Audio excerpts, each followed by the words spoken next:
Thank you, Stephen, for that kind introduction, and thank you all for joining us at this inaugural University of Cumbria Online Resilience Masterclass. It is a great privilege and honour to be given the opportunity to share our learning with you today.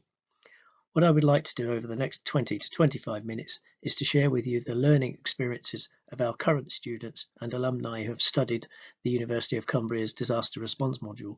Although this is in the context of the current COVID crisis, it will not be exclusive, and we urge you to think about our mitigation and response to future shocks as well as this one. So these observations are made following the collection of 3 years' worth of data derived from the work of nearly 400 students, learning experiences, academic work and feedback. There is more work that needs to be completed analysing these data, but we do feed everyone's comments and concerns into the next cohort, hopefully improving the product as we go. But allow me to present our major findings and hopefully provoke some discussion. First, our philosophy. Our work is about delivering the capability and developing the capability and capacity of people within their social reality. We do use theoretical models, but that's all they are, models. And they're based on systems and organisational constructs, not people's behaviour. We also ensure that we emphasise the all hazards or most likely hazards approach and a multi-agency pan-organisational method of mitigation, preparation, response and recovery. And we begin our studies by going back to basics, defining what disaster, crises, emergencies and major incidents are. We explore the history of disasters and planning for their response. Some students go back to prehistory and biblical times, but I thought that the Black Death was a useful start point for us, as the mortality figures bracket what some in the public health community believe might be the mortality resulting from COVID-19. There are examples of disasters that have been followed by great social and societal changes. The 30 Years' War and the English Civil War didn't result in huge numbers of deaths in comparison to the world wars, but it did promote and provoke social and societal change, including the agrarian and the industrial revolutions. This is probably an early example of building back better. And the Little Ice Age, or the Mini Ice Age, which caused an economic downturn that some commentators have estimated was worse than that of the Great Crash in the 1920s, and the outcome following COVID-19 may be similar.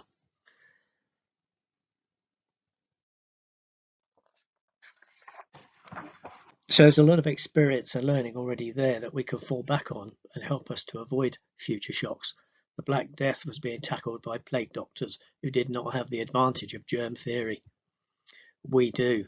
And back in 1918, during the Spanish flu outbreak, which took 50 million people following an horrific war, germ theory was beginning to be understood. And again, there are some social and societal changes which followed that war and the Second World War. But throughout the 20th and 21st centuries, we do not seem to have learned the lessons.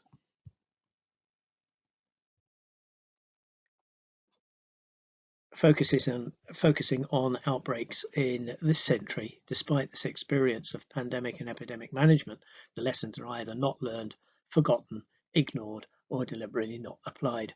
There is a school of thought that mitigation is too expensive and that response is good enough. But we know germ theory now, and we have situational awareness. So we should be able to solve the problems and make credible decisions.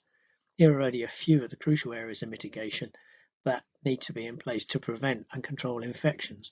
That is not generic. That is generic and not specific to COVID-19. All hazards, remember. So poor bio or no biosecurity, which was learned during bird flu, foot and mouth, and SARS. Lack of medical intelligence, and including real-time surveillance. So global health is only as strong as the weakest partner, and biosecurity and hence human security is only as strong as the weakest element of the system. So, for instance, South Sudan is facing the COVID-19 crisis with 6 million people in food poverty, 4 ventilators, a new government, and reduced resources due to failure of their oil exports. And all this may be summarised by a number of UN declarations, government ambitions, plans, and reports following disasters such as the Manchester Arena terrorist attack reported on by Bob Kerslake 2 years ago. The lessons we see are always the same. So you will not be surprised to learn that the observations from the disaster response modules on your left present recurring themes, which you will also find in those reports that I showed you on the last slide. These themes are all connected by people, and behaviours can be reinforced, improved, or maybe even created by the actions on the right, which are delivered through learning. This is about building resilience, that is surviving to fight, not fighting to survive, rather. And this is what we call the moral component. That internal will that motivates you to get out of bed in the morning, go to work, and do what you do.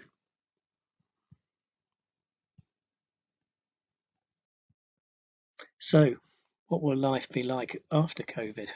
Will we learn the lessons? Will we be able to build back better? Or will we revert to type? Maybe Professor Kaz Stewart might give us some indicators when she presents her early research findings next. Like the physician Urbino in Gabriel Garcia Marquez's novel Love in the Time of Cholera, we all have the potential moral drive to help others and strive to continuously win through life in the year of COVID. Hopefully, this series of masterclasses will help us to realise this ambition. Thank you for your attention. If you wish to expand your knowledge of disaster response or humanitarian action, then follow these links to the University of Cumbria's webpage, and hopefully you will find something that meets your requirements.